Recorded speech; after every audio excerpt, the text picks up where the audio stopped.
স্বামী বিবেকানন্দ রচিত আজকের আলোচ্য বিষয় তোমাদের ক্লাস 9-এর একটি চিঠি, সেই মিস মার্গারেট এলিজাবেথ নোবেলকে লেখা বিবেকানন্দের একটি চিঠি। আজকে আমরা এই বিষয়টা আলোচনা করব।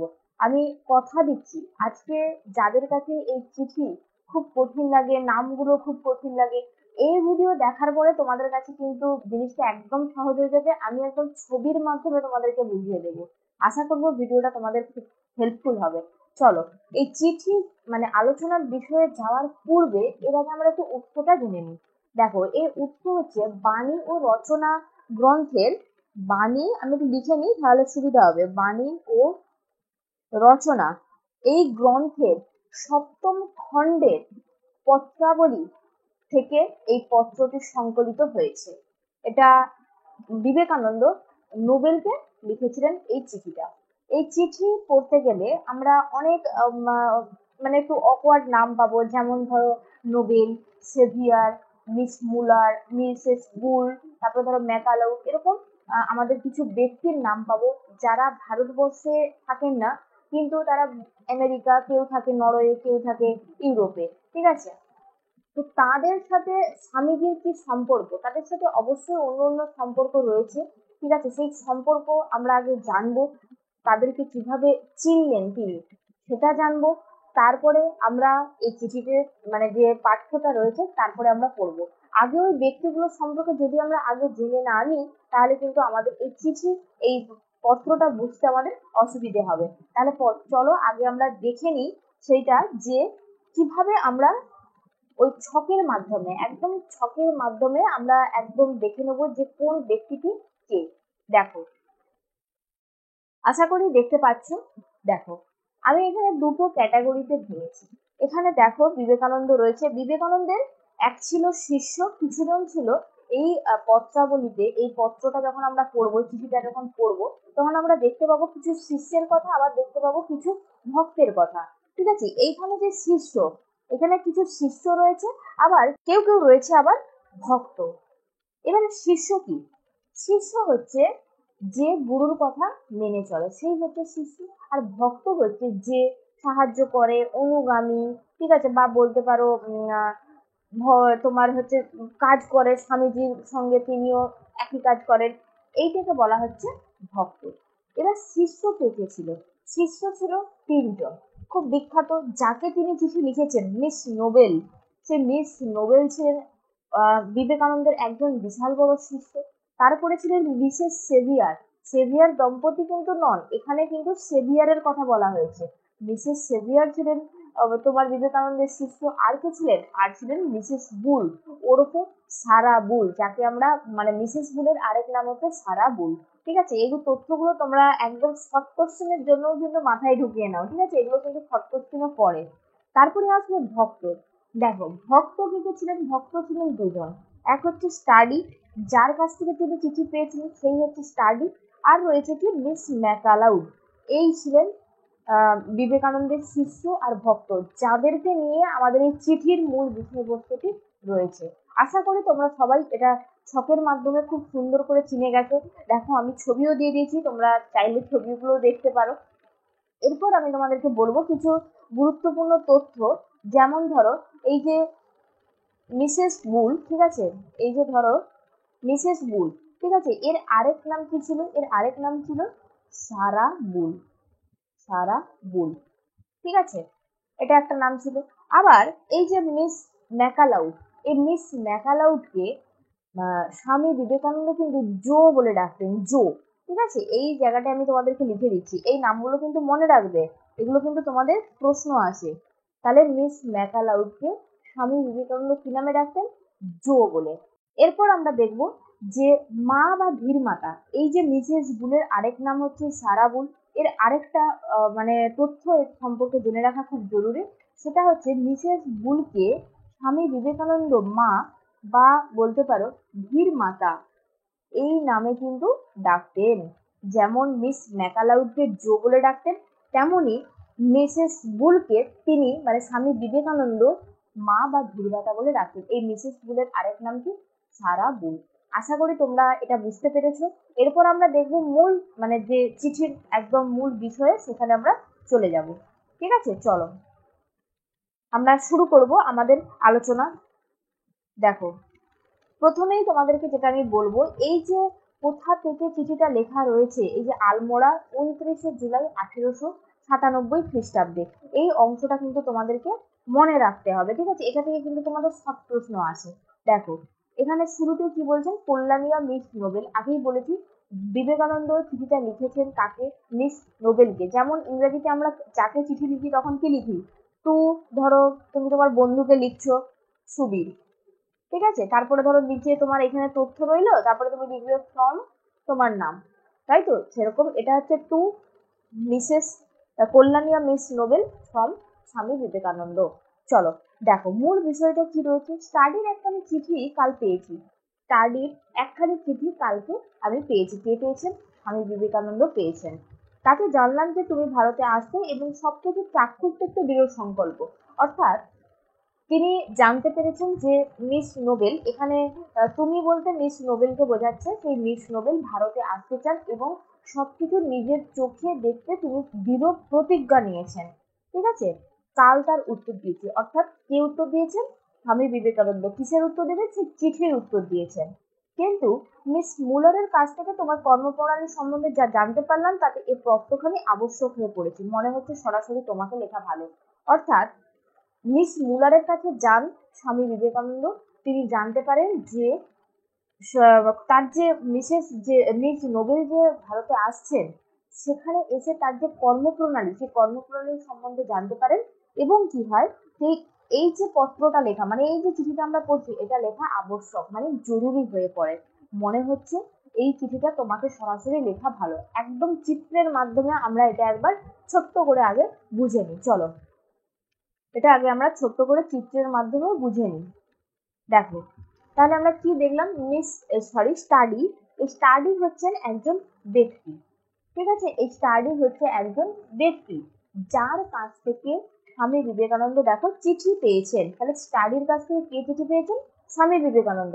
শর্ট প্রশ্ন আছে, এই জায়গাগুলো কিন্তু ভালো করে নোট ডাউন করে নাও, যাতে তোমরা ভালো করে বুঝতে পারো, তাই আমি একদম ছকের মাধ্যমে বোঝাচ্ছি। দেখো, স্টাডির চিঠি কে পেয়েছেন? স্বামী বিবেকানন্দ। তাই জন্য লেখা রয়েছে অ্যারো দিয়ে কি? চিঠি পেয়েছেন। স্টাডির চিঠি কে পেয়েছেন? তাহলে স্বামী বিবেকানন্দ। সেই চিঠিতে কি লেখা ছিল? সেই নোটটাই হচ্ছে এইটা। চিঠিতে লেখা ছিল মিস নোবেল ভারতে আসতে চান এবং সবকিছু চাক্ষুষ দেখতে তিনি দৃঢ় সংকল্প, ঠিক আছে? সেই চিঠিতে এই কথাটি লেখা ছিল। এরপর কি হয়, স্বামীজি আবার কি করেন, কর্মপ্রণালী জানার কারণে বা কর্মপ্রণালী জানার উদ্দেশ্যে, সেই যে নোবেল ভারতে আসছেন, তিনি এখানে এসে কি করতে চান, তার কাজ কি, সেই বিষয়ে জানতে স্বামী বিবেকানন্দ মিস মুলারের কাছে যান। মিস মুলারের কাছে কর্মপ্রণালী জেনে তার এই চিঠিটি লেখা আবশ্যক হয়ে পড়ে, মানে জরুরি হয়ে পড়ে। তাই জন্য তিনি সরাসরি চিঠিটা এবার লিখছেন তাকে? মিস নোবেলকে। কেন লিখছেন এটা তো আমরা জানবই। চলো, আশা করি এই ছকটা তোমরা বুঝতে পেরেছো। ভালো লাগলে ভিডিওটা লাইক করে দাও, আর যদি তোমরা এই চ্যানেলে নতুন হয়ে থাকো অবশ্যই এই চ্যানেলে সাবস্ক্রাইব করে পাশে থাকা বেল আইকনটি ক্লিক করে রাখো, কারণ এরকমই তোমাদের প্রত্যেকটা কবিতা গল্প আলোচনা করে করে আমরা কিন্তু পুরোপুরি তোমাদেরকে বুঝিয়ে দেব। চলো এরপরে আমরা দেখবো কি মূল বিষয়টা কি রয়েছে।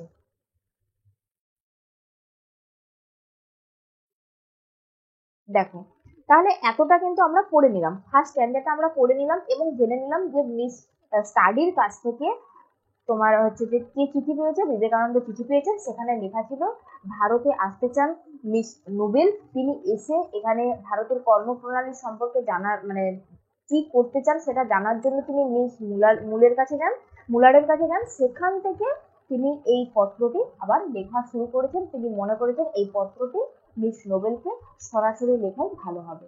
এরপরে যাব মূল বিষয়ে। তোমাকে খোলাখুলি বলছি, মানে তোমাকে একদম সোজাসুজি ভাবে একদম সিম্পল ভাবে বলছি। এখন আমার দৃঢ় বিশ্বাস হয়েছে যে ভারতের কাজে তোমাকে এক বিরাট ভবিষ্যৎ রয়েছে। তিনি মনে করেছেন, স্বামীজি মনে করেছেন, মিস নোবেল যদি ভারতে আসেন তাহলে ভারতের ভবিষ্যৎ একটা ভারতের ভবিষ্যতে একটা নতুন কিছু ঘটবে। তাই ভারতের ভবিষ্যতের কথা ভেবে বিবেকানন্দ মনে করেছেন যে তার আসাটা অত্যন্ত আবশ্যক। তিনি বলছেন কি, ভারতের জন্য, বিশেষত ভারতের নারী সমাজের জন্য পুরুষ হচ্ছে নারীর একজন প্রকৃত সিংহীর প্রয়োজন। তিনি বলছেন যে তিনি কি বলছেন, তিনি বলছেন ভারতের জন্য, বিশেষ করে নারী সমাজের জন্য যদি তুমি আসো, তাহলে একজন পুরুষের চেয়ে, মানে আমি তো মানে বিবেকানন্দ সর্বদাই আছেন, কিন্তু একজন পুরুষের চেয়ে সিংহী, মানে একজন এখানে সিংহী কাকে বলা হয়েছে, মিস নোবেলকে। তাকে তার কিছু বৈশিষ্ট্য রয়েছে, তার চরিত্রের এমন কিছু বৈশিষ্ট্য রয়েছে যে বৈশিষ্ট্যের ভিত্তিতে কিন্তু বিবেকানন্দ মানে স্বামীজি বলছেন যে একজন পুরুষের চেয়ে একজন সিংহীর এই ভারতে আসাটা খুবই জরুরি হয়ে পড়েছে। অর্থাৎ কি, অর্থাৎ হচ্ছে তোমার শিক্ষা মানে কি, তার তার যে শিক্ষা দীক্ষা ছিল, ঐকান্তিকতা, পবিত্রতা, অসীম ভালোবাসা, দৃঢ়তা, মানে তার কাজের প্রতি যে দৃঢ় চেষ্টা, এই সব কিছু মিলিয়ে তিনি মনে করেছেন যে সর্বোপরি তোমার ধমনীতে প্রবাহিত কেল্টিক রক্তের জন্য তুমি সেই রূপী নারী যাকে আজ প্রয়োজন। কেল্টিক রক্ত কি? কেল্টিক রক্ত হচ্ছে একটা ভাষা কেন্দ্রিক সভ্যতা, ভাষা তাত্ত্বিক একটা সভ্যতা। এটা মূলত আয়ারল্যান্ড, স্কটল্যান্ড, ঠিক আছে, এই সব এলাকায় বিস্তৃত।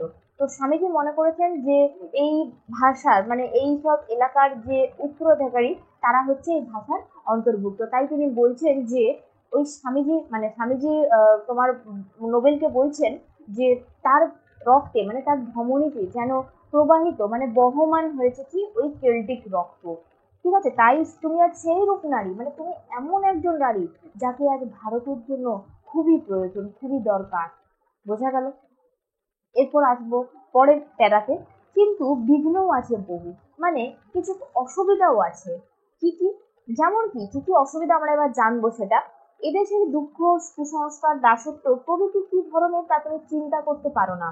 মানে এই দেশের মানে এই ভারতের সেখানে যে দুঃখ, বিভিন্ন কুসংস্কার রয়েছে, দাসত্ব মানে কি মালিকানা, দাস, এই সব জিনিস রয়েছে, যে কি ধরনের মানে কি যে অবস্থার সৃষ্টি হয়েছে ভারতে, সেটা তোমাকে আমি বলে বোঝাতে পারবো না।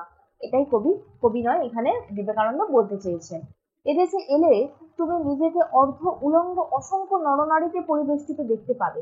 মানে কি, এদেশে তুমি যদি আসো, তুমি নিজেকে অর্ধ উলঙ্গ মানে যাদের জামা কাপড় নেই, মানে যারা জামা কাপড় না পরে ঘুরে বেড়ায়, একটু আধটু মানে পড়ার মতো তাদের কিছুই নেই, এদের কথা বলা হয়েছে। সেই অর্ধ উলঙ্গ অসংখ্য নরনারীতে এরকম অনেক মানুষজন রয়েছে যারা কিনা জামা প্যান্ট পরতে পারে না, তারপরে ঠিকঠাক ভাবে খাবার পায় না, এদের কথা বলা হয়েছে। চারিদিকে কেন পরিবেষ্টিত, মানে চারিদিক এইরকম নরনারীতে ভর্তি হয়ে রয়েছে। তাদের জাতি ও স্পর্শ সম্বন্ধে বিকট ধারণা ভয়েই হোক বা ঘৃণাতেই হোক। বলতে চাইছেন তাদের জাতি মানে তারা যে নিচু জাতি, উঁচু জাতি, এই যে জাতি, এই জাতির স্পর্শ সম্বন্ধ মানে উঁচু জাতি নিচু জাতির সাথে মিশবে না, নিচু জাতি আবার উঁচু জাতির সাথে যে কথা বলবে সে ভয় পাবে। এই জন্য বলছে ভয়েই হোক বা ঘৃণাতেই হোক। কেন এটা বললো? কারণ উঁচু জাতিরা কি সবসময় নিচু জাতিদের কি করে, ঘৃণা করে, তাই তো। আর যারা নিচু জাতি তারা কি করে, উঁচু জাতিদের সাথে কথা বলতে বা তাদের সাথে মেলামেশা করতে কি পায়, ভয় পায়। সেটাই বলছে, সেটা ভয়েই হোক বা ঘৃণাতেই হোক, তারা শ্বেতাঙ্গদের এড়িয়ে চলে। শ্বেতাঙ্গ মানে তারা, এখানে ইংরেজদের কথা বলা হয়েছে, মানে যারা সাদা চামড়ার মানুষ, সেই শ্বেতাঙ্গদের সবসময় তারা এড়িয়ে চলে এবং তারাও এদের খুব ঘৃণা করে। মানে শ্বেতাঙ্গরাও, সেই সাদা চামড়ার মানুষরাও কিন্তু ভারতবাসীদের ঘৃণা করে। পক্ষান্তরে শ্বেতাঙ্গরা তোমাকে খামখেয়ালি মনে করবে এবং প্রত্যেকটি গতিবিধি সন্দেহের চোখে দেখবে। মানে তুমি যদি এইরকম কাজ করতে চাও, এরই অপোজিট দিকে যে ভারতবর্ষে যে ইংরেজরা মানে শ্বেতাঙ্গরা যে রয়েছে, তারা কি করবে, তোমাকে খামখেয়ালি মনে করবে। মানে তোমাকে ভাববে যে তুমি কি করতে চাইছো, তুমি পাগল টাগল নাকি, তুমি কেন একটা সাদা চামড়ার মানুষের ভারতবাসীর জন্য হেল্প করছো, কেন সাহায্য করছো, এটা বলতে চাইছে যে খামখেয়ালি মনে করবে। এবং কি, এবং প্রত্যেকটি গতিবিধি মানে তোমার যা যা কর্মপ্রণালী, মানে তুমি যা যা করতে ইচ্ছুক, এই কর্মপ্রণালী যদি ওরা জানতে পারে, তাহলে কিন্তু সন্দেহের চোখে দেখবে। বুঝা গেল? এরপরে যাচ্ছি পরের স্ট্যান্ডার্ড। তাছাড়া জলবায়ু অত্যন্ত গ্রীষ্মপ্রধান। এছাড়াও তিনি জানাচ্ছেন এখানকার জলবায়ু মানে তিনি যেখানে থাকেন সেটা তো নাতিশীতোষ্ণ, সেখানে বেশিরভাগটাই শীত। আমাদের এলাকায় যেমন গরম বেশি, শীতটা হয়তো 2-3 মাস থাকে, বাদ বাকি সময় কিন্তু গরমই থাকে মূলত। সেরকম কি হয়, মানে মার্গারেট নোবেল যেখানে থাকেন সেখানটা কিন্তু শীত বেশি থাকে, গরম কম থাকে। সেটাই বলছেন, তার তো এখানে আসলে মানে ভারতবর্ষে আসলে সেটা একটা অসুবিধা হতে পারে, কারণ তিনি শীত প্রধান দেশে মূলত থেকেছেন। তিনি যদি ভারতে হঠাৎ করে আসেন, সেক্ষেত্রে একটা খুব অসুবিধা হতে পারে। সেটাই বলছেন জলবায়ু অত্যন্ত গ্রীষ্মপ্রধান।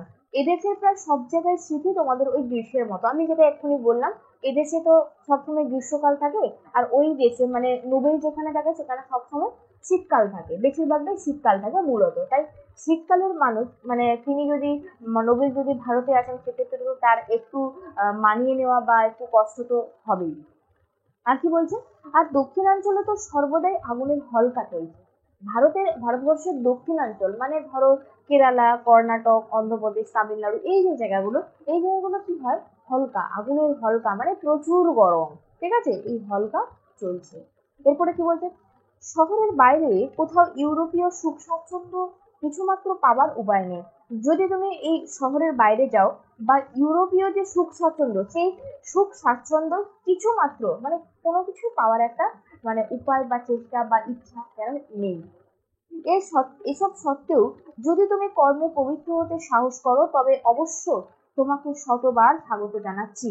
তুমি মানে এখানে স্বামীজি নবীনকে বলছেন যে তুমি যদি এই সমস্ত কিছু জানা সত্ত্বেও এখানকার জলবায়ু, এখানকার যে তোমার অবস্থা, ভারতীয়দের যে নারী সমাজ বা যে সমাজ কল্যাণের যে অবস্থা, এই সমস্ত জেনে বুঝেও তুমি যদি তোমার কাজে আসতে ইচ্ছুক হও তাহলে অবশ্যই আমি তোমাকে স্বাগত জানাচ্ছি। তোমাকে আমি শতবার মানে আমার একদম মন থেকে তোমাকে আমি 100% একদম স্বাগত জানাচ্ছি। এরপরে কি বলছে, সর্বত্র যেমন এখানেও তেমনি আমি কেউ নই। সব জায়গায় যেমন কেউ না কেউ রয়েছে, সেরকম এখানেও কিন্তু আমি কেউ নই।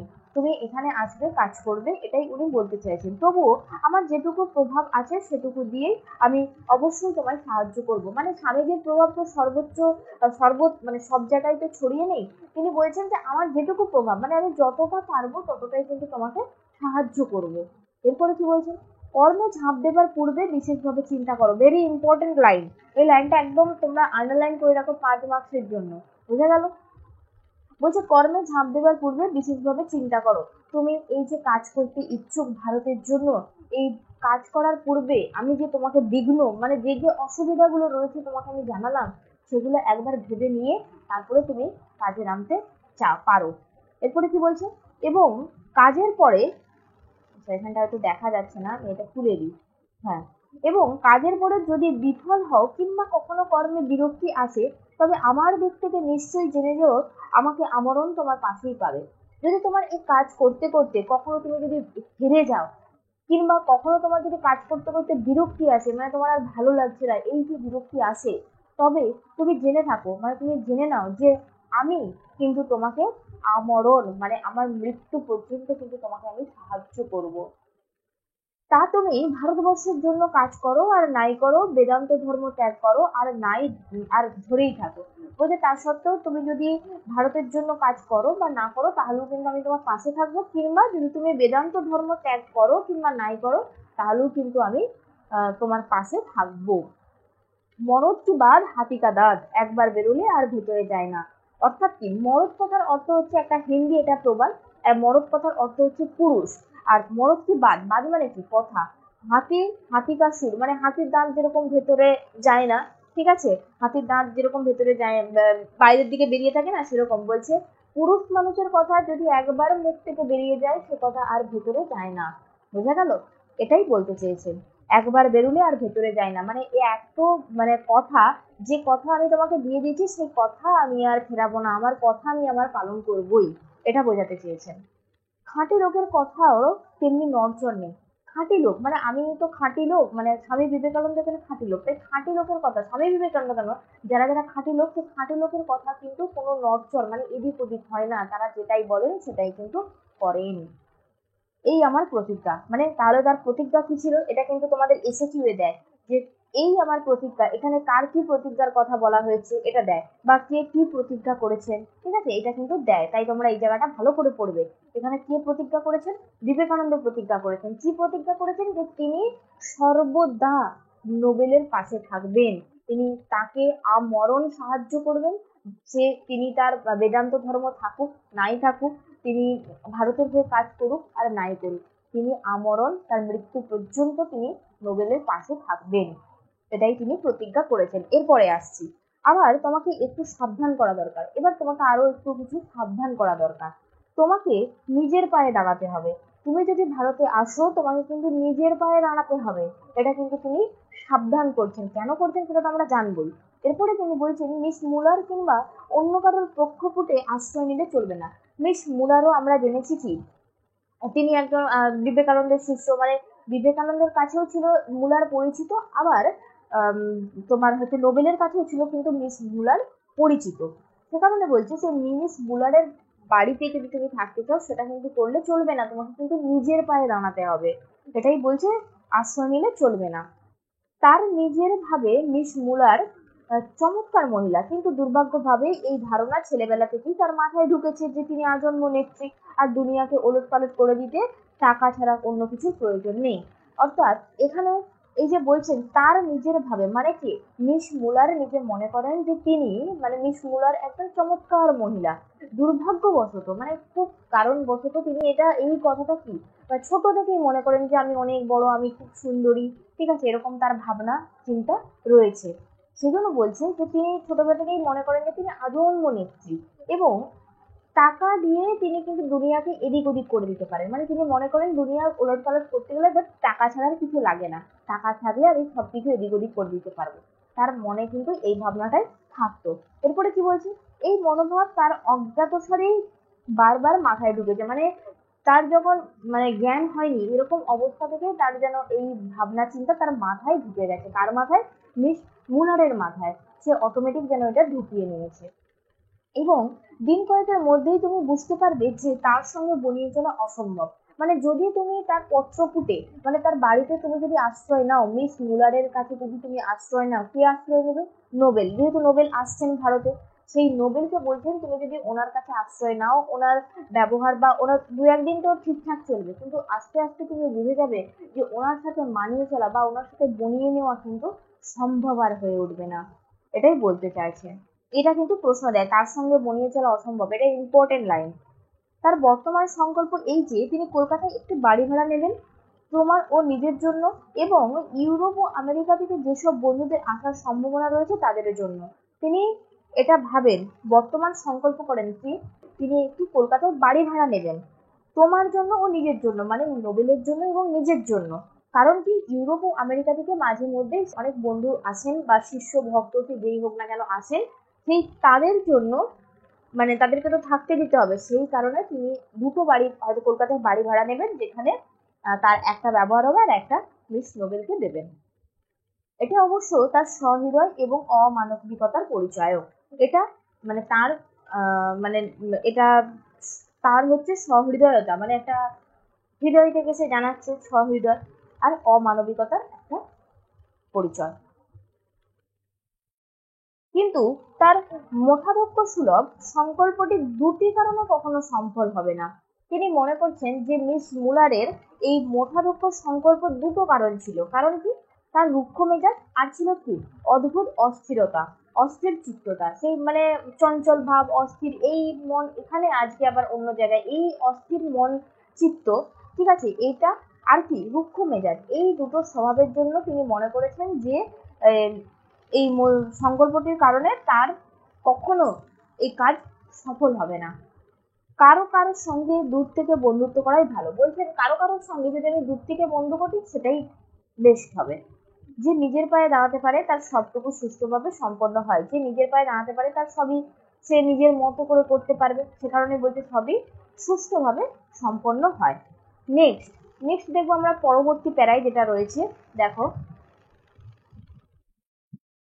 Mrs severe নারীকুলের রত্নবিশেষ। এরপরে আবার একজনের কথায় চলে যাচ্ছেন, মিসেস সেভিয়ার, যিনি কে ছিলেন? বিবেকানন্দের একজন শিষ্য ছিলেন। তাহলে শিষ্য কে কে ছিলেন? তিনজন ছিলেন, এক নোবেল, দু নম্বর হচ্ছে সেভিয়ার, তিন নম্বর হচ্ছে মিসেস বুল বা সারা বুল, একই ব্যক্তি, দুজনেই একই ব্যক্তি। তাহলে তিনজন শিষ্য ছিলেন। তার মার্গারেট নোবেল তো ভারতে আসতে চান, এখন তিনি কথা বলছেন মিসেস সেভিয়ারের কথা। এই সেভিয়ার হচ্ছে নারীকুলের রত্ন বিশেষ। এই লাইনটা কিন্তু ইম্পর্টেন্ট, কে নারীকুলের রত্ন বিশেষ, এই লাইনটা কিন্তু পরীক্ষার এমসিকিউ এসিকিউ কিন্তু দিয়ে থাকে। বলছে এত ভালো এত স্নেহময়ী তিনি, তার একটা বৈশিষ্ট্য রয়েছে, এই সেভিয়ার খুবই ভালো এক মনের মানুষ একজন, এবং স্নেহময়ী, অত্যন্ত ভালোবাসার পূর্ণ একটি মানুষ।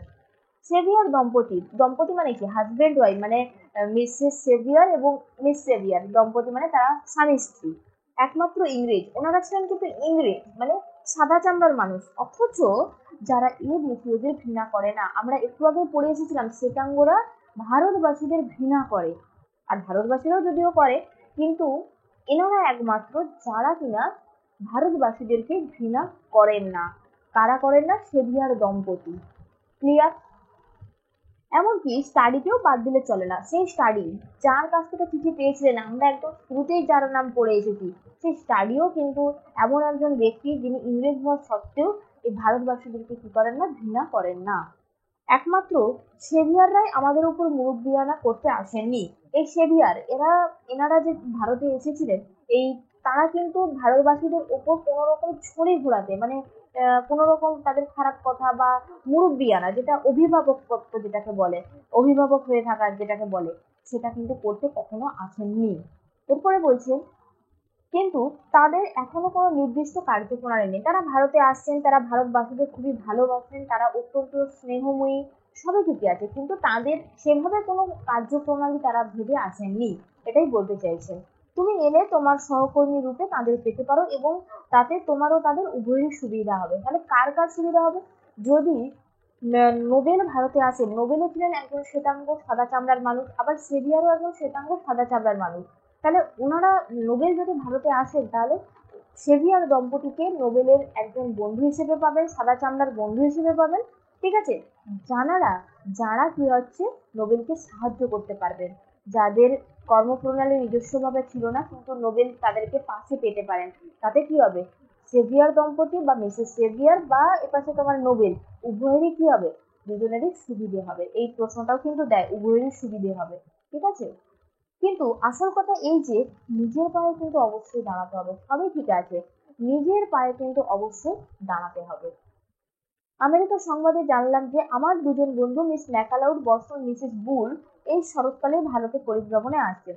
আমেরিকার সংবাদ মাধ্যমে আমি জানতে পারলাম যে তার একজন বন্ধু, মানে কি ভক্ত, ঠিক আছে, মিস ম্যাকালাউড আর কি মিসেস বুল, দুজনে ভারতে শরৎকালে ভ্রমণ করতে আসছেন। মিস ম্যাকালাউডকে তুমি লন্ডনেই দেখেছো, বলছেন যে তুমি মিস ম্যাকালাউডকে আগে থেকেই চেনো, তুমি তাকে আগেও দেখেছো। সেই প্যারি ফ্যাশনের পোশাক পরিহিতা মহিলাটি, বলতে চাইছেন যে তিনি এই প্যারি ফ্যাশনের এক ধরনের পোশাক পরেছিলেন, ওই মহিলাটাই হচ্ছে মিস ম্যাকালাউড, মিস ম্যাকালাউড, যাকে তুমি চেনো আগে থেকেই। মিসেস বুলের বয়স প্রায় 50 বছর। এই জায়গাটা আন্ডারলাইন করো, মিসেস বুলের বয়স কত, এটা কিন্তু দেয় পরীক্ষায়। মিসেস বুলের বয়স হচ্ছে কত? প্রায় 50 বছর। তিনি আমেরিকায় আমার এক বিশেষ উপকারী বন্ধু ছিলেন। তিনি, মানে মিসেস বুল, বিবেকানন্দের মানে স্বামীদের একজন বিশেষ বন্ধু ছিলেন। কোথায়? আমেরিকায়। তার ইউরোপ হয়ে এদেশে আসছেন, তারা ইউরোপ মানে ফার্স্ট ইউরোপ যাবেন, ইউরোপ হয়ে তারা এদেশে আসছেন। সুতরাং আমার পরামর্শ এই যে তাদের সঙ্গে এলে তোমার পথের একঘেয়েমিটা দূর হতে পারে। তুমি এত দূর রাস্তা আসবে, সেক্ষেত্রে তোমার একটা একঘেয়েমি হতে পারে। তুমি যদি ওনাদের সঙ্গে মানে মিস ম্যাকালাউড আর যদি মিসেস বুলের সঙ্গে আসো, সেক্ষেত্রে তোমার এই এত দূরের আসা, মানে তোমরা একটা সঙ্গী হলে কি হয়, কথাবার্তা বলা যায়, একঘেয়েমি কথা কাটে, তাই তো? সেটাই বলছি, তুমি যদি আসো তো ওনাদের সাথে আসতে পারো, ওনারা ইউরোপে আসছেন। তারপরে কি বলছেন, একদম শেষ অংশে বলছেন, মিসেস স্টাডির কাছ থেকে শেষ পর্যন্ত একটা চিঠি পেয়েছি, সুখী হয়েছি। বলছেন মিসেস স্টাডি কাছ থেকে একটা চিঠি পেয়েছেন, যেটা অত্যন্ত চিঠিটা পেয়ে তিনি সুখী হয়েছেন, কিন্তু চিঠিটা বড় শুষ্ক এবং প্রাণহীন। এখানে চিঠিটা ছিল বড় শুষ্ক আর প্রাণহীন, মানে সেভাবে তার অতটাও যেন মনে হয়েছে যেন কোনো কিছুর একটা অভাব রয়েছে। লন্ডনের কাজ পণ্ড হওয়ায় তিনি হতাশ হয়েছেন বলে মনে হয়। তিনি, মানে মিস্টার স্টাডি হচ্ছে কি হয়, লন্ডনে কোনো কাজে গিয়েছিলেন, সেই কাজে তিনি হতাশ হয়েছেন, মানে হেরে গিয়েছেন বা কোনো খারাপ কিছু ঘটেছে, সে কারণেই বলতে চেয়েছেন হতাশ হয়েছে বলে, তাই আমার মনে হয়েছে চিঠিটা পড়ে। তারপরে কি জানিয়েছে, অত্যন্ত ভালোবাসা জানাবে ইতি সৎ ভগবত পদাশ্রিত বিবেকানন্দ। ভগবানের কৃপায় বা পদাশ্রিত বিবেকানন্দ বলছেন যে এই আমার চিঠির সমাপ্তি ঘটলো। বোঝা গেল? আশা করি তোমরা বুঝতে পেরেছো এবং ভালো লেগে উঠছে তোমাদের। যদি তোমাদের ভালো লাগে তাহলে আমাকে একটা লাইক করে জানিও, কমেন্টে কিন্তু জানিও তোমরা কেমন লাগলো তোমাকে, আর কি কি ভিডিও আমার কাছ থেকে শুনতে চাও বা কোন পড়ানোটা তোমরা জানতে চাও, অবশ্যই সেটাও জানিও। এরপরে দেখো তোমাদের একদম গল্পর শেষেই কিন্তু রয়েছে কিছু উল্লেখ পয়েন্ট, মানে এই যে আমরা যে প্রথমে যেটা ছবির মাধ্যমে দেখে এলাম, হ্যাঁ, এই জিনিসটা যে আমরা দেখলাম, ঠিক আছে, এদেরই ব্যাখ্যা রয়েছে এই অংশে। ঠিক আছে, উল্লেখাপঞ্জি দেখো, miss Nobel study, miss Muller, Mrs severe দম্পতি, মিস ম্যাকালাউড, আর রয়েছে মিসেস বুল। এই অংশটা কিন্তু তোমাদেরকে বাবু মুখস্থ করতে হবে। কারণ কি বলতো, এখান থেকে প্রচুর শর্ট প্রশ্ন দেয়। দেখো এখানেই রয়েছে মিসেস বুল বলেছেন মা বাতির মঠা, এটা দিতে পারে যে বেলুর মঠে স্থাপনের কাজে স্বামীজিকে অনেক অর্থ সাহায্য করেছেন মিসেস বুল।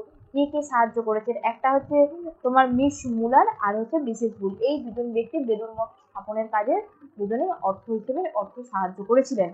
তারপরে ধরো এটা দিতে পারে যে এই যে সেভিয়ার দম্পতি মায়াবতী অদ্বৈত আশ্রম প্রতিষ্ঠা করেন, এরা দিতে পারে যে এই আশ্রমের নাম তুলে দিল, দিয়ে বললো যে কে প্রতিষ্ঠা করেন। তাই এই অংশগুলো তোমাদেরকে কিন্তু একটু নিখুঁত ভাবে করতে হবে। ঠিক আছে, এই অংশটা কিন্তু অবশ্যই তোমরা দেখবে। এই যে গল্পের নাম, এই যে উল্লেখযোগ্য যে বই মিস নোবেলের লেখা, এই জায়গাটা দেখবে। আর নিবেদিতা বালিকা বিদ্যালয়, তার রচিত, মানে নিবেদিতা কে, ওই মিস নোবেলই আরেক নাম হচ্ছে ভগিনী নিবেদিতা, যাকে আমরা ভগিনী নিবেদিতা নামে চিনি। সেই ভগিনী নিবেদিতারই কিছু উল্লেখযোগ্য বই রয়েছে, এই জায়গাগুলো কিন্তু তোমাদেরকে দেখতে হবে। তাই এই অংশটা পড়তে তোমরা একদমই ভুলো না, এই জায়গাগুলো তোমরা কিন্তু অবশ্যই পড়ে নিও। আর যেগুলো ভেরি ভেরি ইম্পর্টেন্ট সেগুলো তো আশা করি তোমাদেরকে বলেই দিলাম। আর কি বলবো, দেখা হচ্ছে পরের ভিডিওতে। যদি তোমাদের ভিডিওটা ভালো লেগে থাকে তাহলে বন্ধুদের মধ্যে শেয়ার করে দিও, আর লাইক কমেন্ট করে আমাকে জানিও। দেখা হচ্ছে পরের ভিডিওতে।